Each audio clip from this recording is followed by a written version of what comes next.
It's hard to believe that it's been a decade since Colorado voters passed a ballot measure to legalize marijuana, the first major change to the state's drug law in years. In the blink of an eye, dispensaries bloomed all over the state. And something people spent years behind bars for before became big business. In November, voters will be asked whether it's time for another major update to Colorado drug laws, this time with psychedelics. Proposition 122 asks voters if they want to allow licensed healing centers to administer psychedelic mushrooms to people 21 and older. Cities and counties would not be allowed to ban them. It would also decriminalize the personal possession and cultivation of 5 substances: psilocybin, psilocin, ibogaine, mescaline, and DMT. However, the measure doesn't allow for retail sales. Oregon passed a similar measure in 2020, and in 2019, voters in Denver decided to decriminalize psychedelics with Ordinance 301. In this Denver 7 Election 360, you'll hear from the group behind the ballot measure, an opponent, a patient, a professor who studied these drugs, and someone who helped push for the decriminalization effort in Denver. For supporters of Proposition 122, the Natural Medicine Health Act creates a tremendous opportunity for new modalities and healings.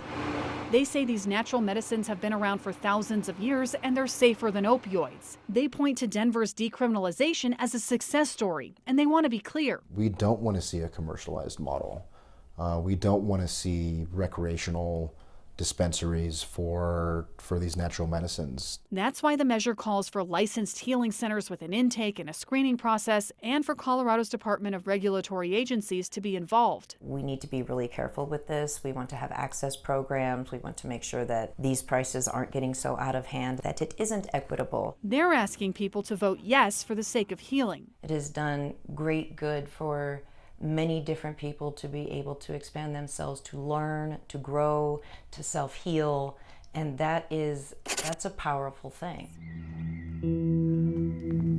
For years, Alan Floyd has lived with an unbearable truth. I have a terminal illness. Something most of us can't even begin to fathom. And I was told I had 2 years to live. Since his diagnosis, he's dealt with severe depression and a lot of pain. He's tried everything. Opioids, fentanyl, oxycodone, Dilaudid were the primary ones I was taking. When none of that worked, he turned to psychedelics, and he says it's been life-changing. The depression has lifted to the point where my psychiatrist says I no longer have treatment-resistant depression. My attitude is a lot better. I understand that I'm dying, and I'm okay with that now. The clinical trials completed on psilocybin mushrooms have mostly focused on the benefits for depression and end-of-life distress. Alan's experience is not a one-off. Studies by Johns Hopkins, UC San Francisco, and even the FDA have found benefits in psychedelics. They're finding that 60 to 80% of participants are reporting an immediate and substantial decrease in depression.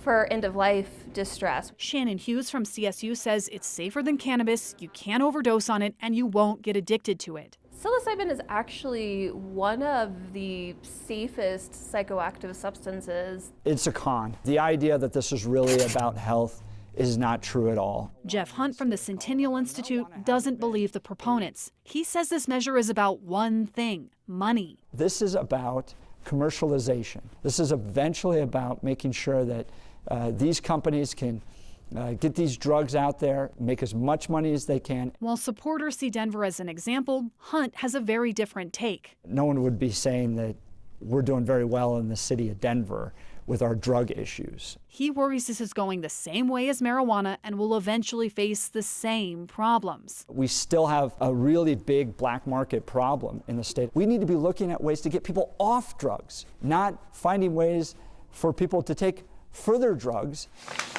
So if there really are medical benefits, he wants the FDA to review the substances, test them, and then come up with rules. We're not at all opposed to utilizing that pathway. But he says this ballot measure is not the way. Of all the voices you'd expect to support Proposition 122, community activist Melanie Rose Rogers is probably one of them. In 2019, It was a grassroots movement. We were all volunteers. She was one of the organizers behind Denver's decriminalization effort. We just believe in the overall benefits of psilocybin mushrooms. And yet, she's one of the loudest critics of this measure. It's important that we do this, in a right way, and we don't rush to do it. She wants decriminalization, not legalization, to be the first step, and she doesn't like that an out-of-state group is spearheading the effort, pouring $2.8 million into this campaign. It is not Colorado community-led. She also has concerns about DORA regulating psychedelics, the fact that cities can't reject these centers, and social equity, worrying that not enough minority voices were included in this discussion. And I actually think that the cost of sitting in these licensed healing centers